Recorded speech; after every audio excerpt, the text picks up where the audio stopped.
Episode 21 of This Is Us 2 is brought to you by MinuteWithMary.com. It's the best place to discover new makeup, uncover your confidence as a woman, and just get creative with color. So you can search the hashtag MinuteWithMary. It's me, guys. It's me. On Facebook or Instagram and start the road to a new you. Kate, sweetheart, you sang incredibly beautifully. You should be so happy right now. Incredibly beautifully? Mm-hmm. Why do you do that? Do what? I'm complimenting you. I'm proud of you. No, you feel sorry for me. What on earth would make you think that, Kate? You overcompensate for me, Mom, and you always have. And here I am, a 37-year-old woman, and you still make me feel like a stupid, fat little kid. I'm sorry. What have I ever done to make you feel like that? I'm not gonna do this. Kate, I want to know, what have I ever done? You existed. It's everything about you, Mom. It's not just that you're beautiful or thin, or that you have perfect pitch even when you talk. It's everything.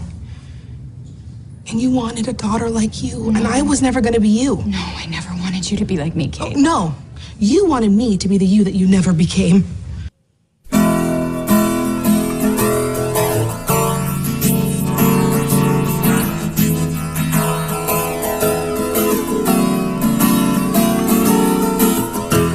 From Cranston, Rhode Island, welcome to This Is Us 2. It's a podcast dedicated to This Is Us on NBC. So sit back, relax, and let's all have a good cry.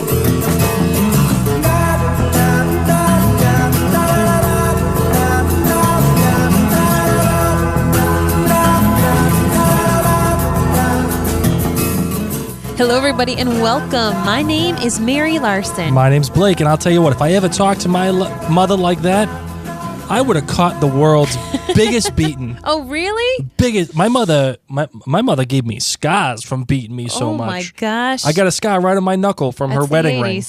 I'll never forget that. That's the 80s. She used to chase me around with a spoon, like a metal spoon. Oh my gosh! And you want to know another quick? I know this is your story time, but I got a quick story. Okay. My mother was like 5'2", 5 foot nothing, 100 pounds soaking wet. She was just this petite little thing, right? And I'm 6'4", and I was 18 at the time. This is your story time. This is what's happening right now. No, I see. I don't want to take your story. You already did. It's totally fine. Oh, man. All right. Go. So, fine. I'll take the story. I've had the last two in a row. I'm It's sorry. okay. So, my mother was 5 foot nothing, and she was 100 pounds soaking wet. And when I was 18, I was 6'4", 200 pounds, maybe 215, right?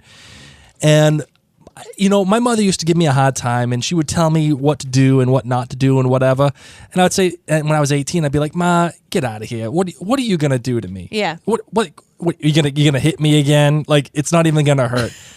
And she's like, "Oh, it's not gonna hurt, right? Okay, I bet you my 22 will make a difference for you."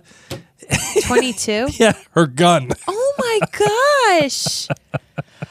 Wow. Oh, so yeah, sheltered. That is an absolute true story. My mother did threaten me once with her gun, all in loving, playful fun. Oh, okay. I imagine, or at least that's the way that my my shattered brain remembers it. Oh my gosh! To make myself feel better about What a my great mother family story threatening that one me is. with her gun.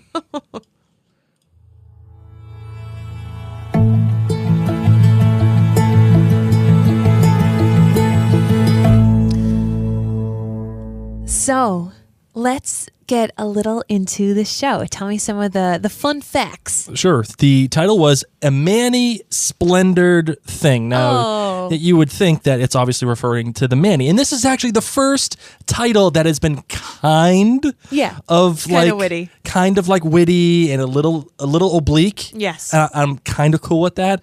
And I think it may be a reference to a book that was written by Han Suyin. It tells the story of which was actually called A Many-Splendored Thing, as opposed to a Manny-Splendored Thing. And it tells a story about a guy who was a British foreign correspondent. He fell in love with this lady who was a Eurasian doctor who came from China, and then they finally met back up again. he goes to live with her, and he gets all this prejudice from her family and from the Hong Kong high society. And it actually inspired a film actually called Love is a Manny-Splendored Thing. And it also even has the song, which won a bunch of awards, called Love is a Manny-Splendored Thing. So I don't know. I'm not sure if it's an exact reference to it, but it definitely exists. And I feel like they probably wouldn't have put it in there if, I mean, that's a pretty... It's Strong. on the nose. Yes. It's an on the nose reference. So I don't see how they wouldn't be able to reference that. Anyway, the director was John Fortenberry. This guy is actually a great name. I know, John Fortenberry. Fortenberry. I feel like he's, well, you see, you were going Southern and I was going more English. Fortenberry. And I was going Fortenberry. Yeah, yours is better. The fancier one is better. He's actually directed a lot of television, including It's Always Sunny in Philadelphia, Arrested Development, as a matter of fact, Okay. Two Broke Girls, and here's another connection with that show, Grandfathered, the one with John Stamos a while ago, Blackish, and this is actually the only episode of This Is Us he's ever done. Wow. So, that is what it is. The writer was Dan Fogelman, who was the creator of the show, who wrote the pilot, The Big Three, Kyle, Big Day, Memphis, Moonshadow, and the premiere for season 2 of Father's Advice. Look at that. So what do you got for your lemonade rating, my darling? My lemonade rating on a scale of 1 to 5 is a 4.7. I thoroughly enjoyed most of this episode. Yeah, I'm a little bit below you here. I feel like this was just pretty common fare for This Is Us, and my common denominator rating for This Is Us so far has been 4.5. Okay. So I'm gonna go there. So it's a staple. I think like it's good. It didn't blow my doors off. Yeah. But you know what? It's there. It exists, and I feel like it's Fantastic. kind of important. Fantastic. All right. So time for the GBG: the good, the bad, the great. Yep. So my good is actually the entire Toby bit, which I know we're going to get into later. But for any of you who are not rewatching necessarily this episode, just living vicariously through this podcast, it's where Toby makes pigs in a blanket. It's where he's trying to impress Kate's mom. It's where, well, we'll just play this. Y'all been sleeping on my boy Miguel. Where he says that. This was made for Mary. This is when art meets podcasting. It's the perfect amalgam of a show and a podcast companion. Y'all been sleeping on my boy Miguel. Y'all been sleeping on my boy Miguel. I'm going to hit that sounder as many times as I possibly can from now until the end of this podcast. Well, and we both said that this was just such a brilliant way for them to probably admit that the fan base was probably hating on Miguel much of season 1. So it was just a great way for Toby to do that. And then he even says, we both have these very fancy names. Like, this is our club, we're the outsiders. And I love when he's like, Miguel gets no love. Just calling us all out. Y'all been sleeping on my boy Miguel. Perfect. This was awesome. When I heard this, I was like, Mary, this is made for you. Set for us. So my bad for this episode was just all the awkward mom and daughter vibes. I mean, a lot of us have that kind of a relationship with a parental figure where we always just feel like we're never good enough. And like you almost don't want to share things with them because you're afraid that even though they don't mean to, it's just going to make you feel like crap when you bring it up to attention. I feel like this may or may not have been related to your story, provided. It's all good. It'll come. Trust me. The Kate Rebecca saga will be continuing, and we'll continue to and then my great was Jack and Kate's relationship. So frequently I talk about soul clusters. This is the hippie and Mary coming out. I feel like I need hippie music. We need some lavender. All the oils, all of it, some little like candle and lighting. So back in college I went to go see this person who took pictures of auras, and at the time I had broken up with a boyfriend and I was dating a new boyfriend. I said, how is it even possible that I like love someone else? How can you have that much room in your heart? I didn't know you could love more than one person in your life. You've been taught all your life to go for your soulmate. And she said, honey, there's no such thing as a soulmate. You have soul clusters. That when you are born with people who are soul clusters. And she said, that's why you're going to have friends who you just click with right away, who just get you. They're part of your soul cluster. You're going to love a lot of them in a different couple of ways, and some of them are just going to be great friends. Soul clusters. That's also why you're not going to click with a lot of people. They weren't in your soul cluster. So don't be offended if you're not someone's cup of tea, because you're certainly someone's shot of whiskey. And I was like, all right. Wow. So Kate and Jack, granted father and daughter, but they have this soul cluster thing going on. You know, it's like you don't see that in all parent-child relationships. They get each other. Kate can tell automatically that something is wrong with Jack. And Jack, rather than sticking it through the AA meeting, goes to see his daughter. Mm-hmm. And I am so sad that Rebecca doesn't have this anymore with her kids. I don't know if she had something remotely even close to this with Randall, but Rebecca doesn't have this with her kids. No, not at all. And Kate lost that with Jack. Sure. So just seeing this and seeing Kate hold his face and the soul clusterness of it all, give it all to me. How about you? What was your GBG? Actually, I think we have the same GBGs, but just reversed. Oh. The good for me was Kate holding Jack's face as he tells her that he has a drinking problem. This is the perfect man. Remember how we talked about how the perfect man builds the perfect house out of the perfect love for his perfect family that burns down? This is continuing the deconstruction of that legend of Jack Pearson. And no matter what, I love this dichotomy because, everyone's saying that this episode is about Kate and Rebecca. And it is. But it's also about Kate and Jack because Jack could do no wrong in this episode and in her life as Kate would remember it in my eyes. She's there. She's willing to accept Jack's faults. Yep. At the end of the episode. It's okay. Don't worry about it.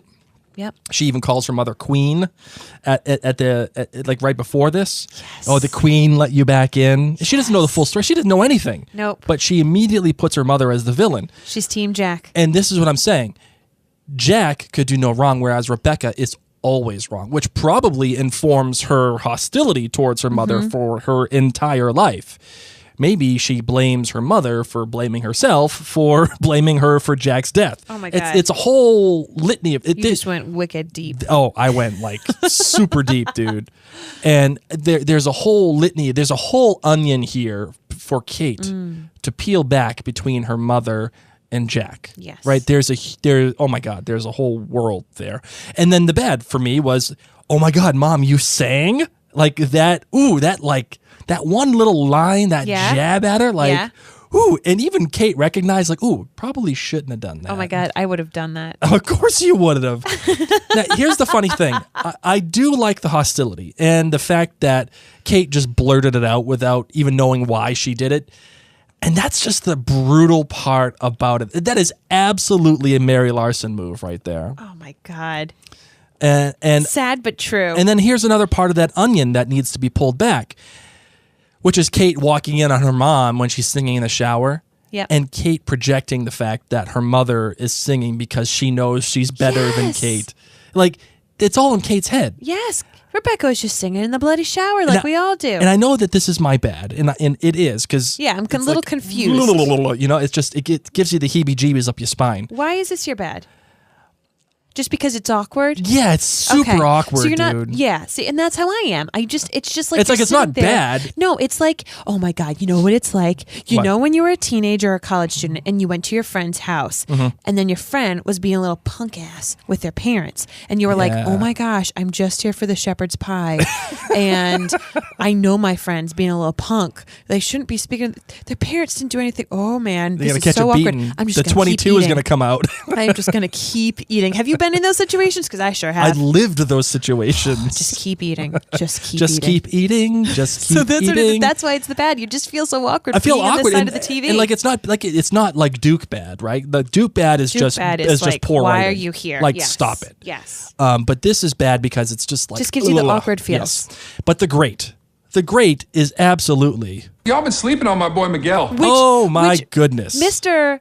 remember how far we've come from season 1 of Toby, where you were like, I'm just annoyed by this guy. And now Toby is actually your great for an episode. Absolutely my great. And one day, he's actually already made it into the vaunted halls of the opening scene for This Is Us 2 podcast episodes. He's already made it in there, so I got to give him credit. I'm just saying, look how far he's come. I loved Toby in this episode because while he is very funny, we've been making fun of this my boy Miguel thing, his comedy is actually kind of toned down. And he is supporting Kate no matter what in this Rebecca-Kate conflict. And how he says, listen, I am Team Kate for life. Love that line. Sorry. I just, what are we doing here? You know, like that's A1A material. And of course, his eagerness. The man just wants to be good on Miguel because he knows Miguel's the key. He knows because that's the way to get to Rebecca. Yep. That's the way. Even though that's at least the way to make like family get-togethers and holidays. Yes. Okay. Because he's going to have someone to sit next to around the turkey. And then Miguel being like, are those pigs in a blanket? Oh really? Such a joy. Miguel taking selfies on stage on the set of the Manny. Oh my God. And Kevin just being like, yeah, okay, fine. Miguel, I think, has a bumper sticker that says YOLO. For all the reasons. Or I know the Manny. I know the Manny and YOLO because he lost his best friend, so he's really living his best life. That's absolutely true. I know. He's I doing just whatever. got deep with a YOLO. Hey. Y'all been sleeping on my boy Miguel. No more. No more sleeping on Miguel. And I kind of have a tie. Okay. For a great. Yeah. And that is the use of Landslide in this episode. The song more. by Fleetwood Mac. Yeah. Oh my! I feel like anytime you play Landslide, tears just come down no matter what. Yeah. Like Mary and I were having dinner for our anniversary, as a matter of fact, on Saturday evening. Today is what? Today's Monday as we record this, and I was telling her, oh man, when I hear Sam Cooke, he does something to me. He, like, when you hear Sam Cooke, you hear that voice, something just bubbles inside me. But this song Landslide, that they use it as a montage with Jack and Kate and him being in Vietnam and the whole thing, that song does something to me too. Like that, oh man. So we may or may not have a surprise at the end of this episode. I'm just saying. Okay. Because you know me, I like changing it up. I know you do. I like changing it up. And the fact that they are able to use that is great. And I love the lyrics, and especially these lyrics when they say, well, I've been afraid of changing because I've built my life around you. Are you going to sing as I talk, or are you just going to... Just keep singing. I'll do it. But time makes you bolder, and children get older, and I'm getting older too. So I loved the fact that they used Landslide. It's like Game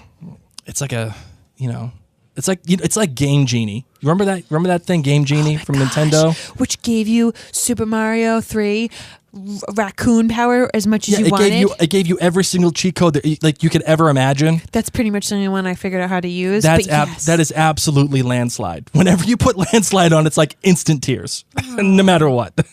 How does that relate to Game Genie? I'm a little confused, but we'll continue. Well, because it's like a cheat code. Okay. See, there you go. Okay. All right. Now I got you. Okay. So we're going to delve into this episode. We've talked a lot about Kate.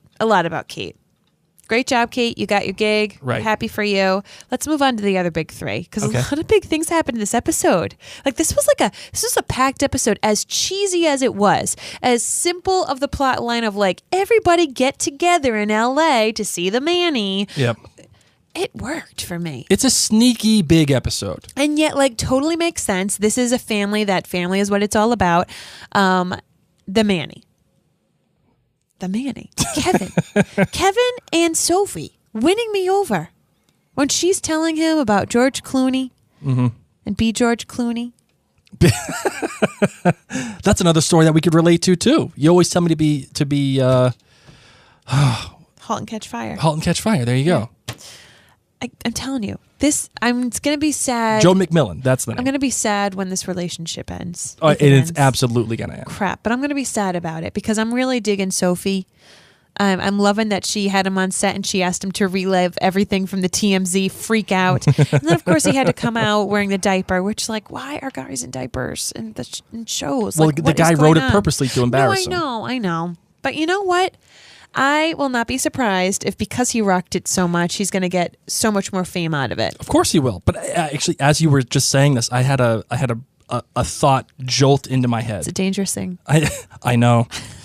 The fool I'm afraid I've been thinking. That's a very bad Beauty and the Beast reference. I know. Clooney, right? You were saying Clooney. What happened to William's cat, Clooney? Is the cat just walking around his apartment right now? Oh my God. Right? This guy's got a cat. What happened to the cat? There's no cat hanging around. I'm not going to go as far as to say plot hole, but that's take development right there. That plot hole is kind of like how nobody ever goes to the bathroom on TV. Especially 24. Nobody ate and nobody went to the bathroom. How do they stay alive for 24 hours? So I really enjoyed the time with the Manny and the fact that the whole family was there. Sure. Sophie not sitting with the family, but like I expected there to kind of be a mini throwdown or something weird. Like why is everything not okay with Sophie with the family? She was Kate's best friend. She was a member of this family. Kevin was the one that cheated on her. So why is she all being awkward? Well, I mean, think of that, though. I mean, like, you got divorced. I'm sure that wasn't an easy process. Like, let's just say for the sake of argument that, God forbid, you and I got divorced. And 10 years goes by, or 14, however many it was. And then we're like, you know what? We should probably get back together again. And then you have to hang out with my family. This is also provided about the fact that you have a good relationship with my family. Yeah, you're right. Oh, oops. So it's going to be awkward no matter what, right? You're right. You're right. You're right. You're right. You're right. You know who I really loved in this episode? Who? Beth and Randall. How come? Because Beth's been really trying to keep her cool. And as Randall is showing his fear, she kind of gives it right back to him. Like, we've been talking about this for months. You're the one that convinced me to do it. Now I'm all in, and you're afraid because you can't micromanage it. And then how she gets to have that bonding experience with Kevin. And Kevin gets to tell her about how he helped Randall ask her on a date, how he was actually on the phone line for it. And that is able to give her the catalyst that, like, Randall does think everything through as much as he possibly can. The only time he didn't was with you. Sure. And then she, like, straight up ran into his arms, jumps up on him, kisses him. Aww. So sweet. So sweet. If you did that to me, I'd be in the hospital for a week. And not because of you, but because of me and the fact that I'm getting old. And you just had major surgery. And I'm nowhere near as in good a shape as Sterling K. Brown, who still is my binky in this show. I really appreciated all of the different relationships in this episode. Correct. And how they found solace in each other throughout the whole thing, whether it was Jack and Kate or Sophie and Kevin. You know, Kevin, taking advice from Sophie, being like, this is what I need to do. How do I do this? And, this guy's going to embarrass me. And she's like, whatever, dude. Just do what we're going to do. Exactly. Chill out. Relax. Yeah. And then obviously Beth and Randall, they both lean on each other. And I thought, is it poetic, the fact that the song that Kate sings is "Lean on Me" as she does this gig in front of her mother and in front of Toby? Maybe it's poetic. That because this entire episode has been about the various relationships within this episode leaning on each other. The fact, though, is that Kate does not have the kind of relationship that she could lean on with Rebecca. Nope. And that's why I really love Landslide, because Landslide, to me, is a far more great descriptor of their relationship as opposed to everybody else. And how her relationship with Jack informs that relationship with Rebecca. That it's actually quite good writing. I got to give them credit. It's extraordinary writing. I got to give them credit. And that's why, as cheesy as it is for everyone to be in the place at the same time, I mean, that would happen. Things like this happen when you have big moments in your life. Sure. And to be able to see those different relationships. I mean, even something as simple. I loved that Beth and Randall just left the kids. See you later. We're going to have to do hours of this Manny thing. Oh, we're going for a walk. We need to go talk. Like, just left them. Like, the grandparents are here. The aunt's here. Oh, no, Toby and she left. Like, the grandparents were just left with those dang kids to have to rewatch scenes of the Manny time and time again. Luckily, the kids find it funny. And then it's just your boy Miguel. Miguel is the only one that's left to watch the children. Oh, my gosh, you're right. Because then Rebecca left. You're right. Miggy was there. Y'all been sleeping on my boy Miguel. Miggy was so souped, okay? He was taking selfies. He and the girls probably took at least 50 selfies. They probably got T-shirts. They got all the free swag.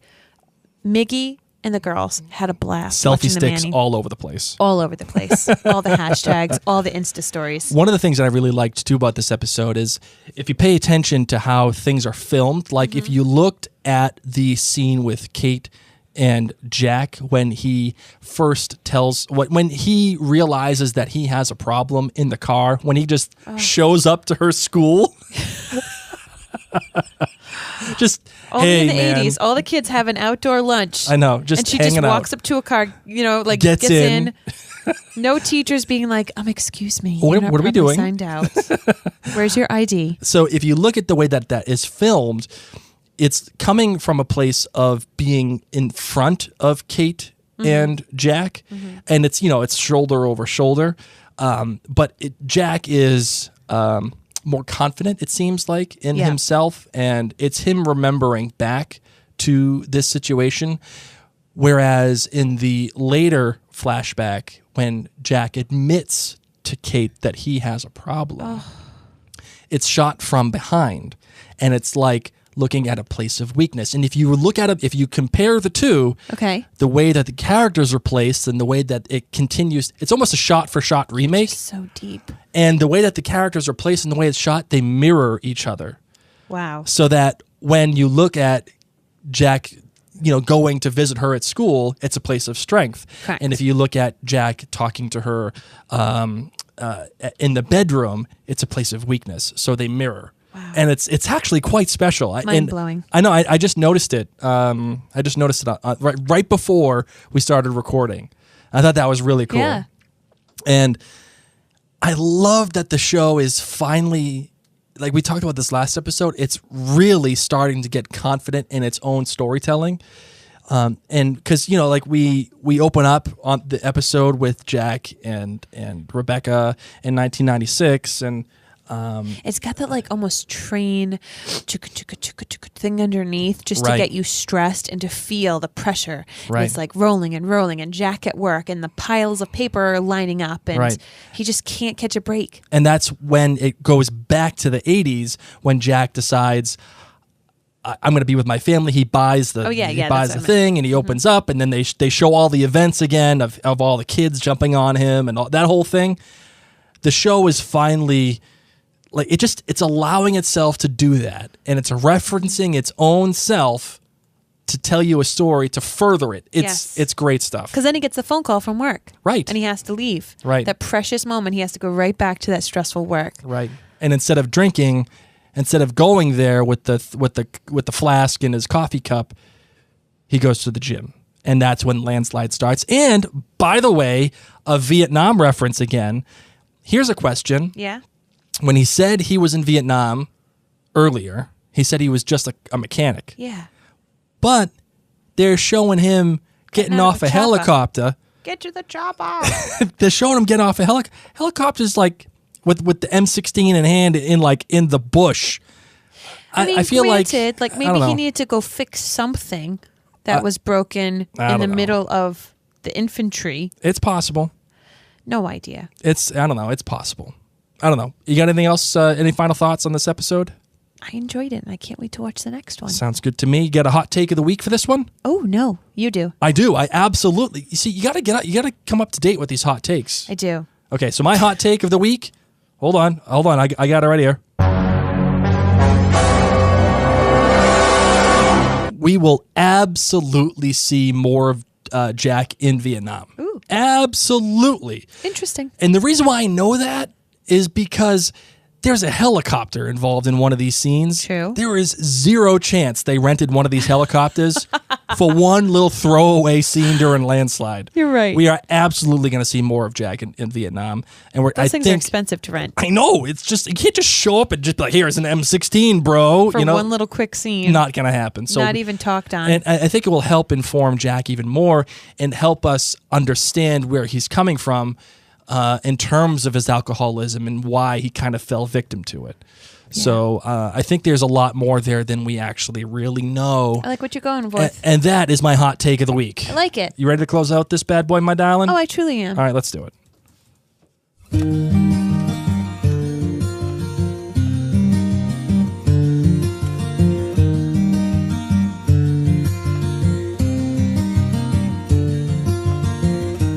till my love took it down. I climbed a mountain and I turned around, and I saw my reflection in the snow-covered hills till the landslide brought me down. Guys, we just want to thank you so much for taking the time to listen to these episodes. We're going to be cranking them out throughout August and September to get you ready for Season 3 of This Is Us on NBC. I'm excited. Are you excited, Blake? I'm hoping we make it in time. I'm pretty sure we're going to. We're going to. We're certainly going to. So let me tell you, one of the best things you could be doing right now, one of the best things you can do is if you're listening, go to iTunes on your phone, leave us a written review. This is going to help boost us up in the algorithm so that when people are gearing up for Season 3 of This Is Us, we'll be showing up more. Take a screenshot even and share it in your Insta stories or your Facebook stories to let other people know that this podcast exists. Mm-hmm. And I wanted to give a huge shout out to LMDB Fan 100. Says, I found Outlander Cast last year and I'm amazed at the effort Mary and Blake put into the podcast and their online community. So glad they're podcasting about This Is Us too. I like the format of their podcast and how they give their honest reactions. Blake has made me a much better TV watcher because he makes me notice direction and lighting. Oh, hey girl. And it's really fun to hear their predictions about what's going to happen when you already know. I look forward to their reactions about This Is Us Season 2. You know what's so funny? Is you're right. Neither of us know. Everyone who is listening who's watched it must feel like me when we watch Outlander. I know. This is awesome. So thank you. We'll keep reading your reviews. Hold on. We got one more up there. We got a new listener, as a matter of fact. And when we get a new listener, you haven't heard this quite yet because we haven't done it. But whenever we get a new listener, we play a song or a little ding ding. A little ding ding. There it is. That's for the new listener. And can you give me the name of the top review? Johnny Cohn. Johnny Cohn. You know what? Let's just read it. Johnny Cohn said, "Real couple, real fun. My wife and I discovered This Is Us on Hulu a couple months ago, and I immediately looked for a podcast to hear some insight in the show. This Is Us 2 is by far the best companion podcast out there. I love that you guys are a married couple. Your personal stories add so much to the listener's experience. Great job." Well, thanks so much, Johnny. Well, Johnny Cohn, again, this is for you. Brand new listener. That's how it works. Thank you very much. In the bank. Guys, thank you. Keep enjoying summer if this is your season. If not, keep enjoying winter. We'll talk to you soon. I'm Mary. My name's Blake. And this is Us 2. Snow-covered hills, well, a landslide bringing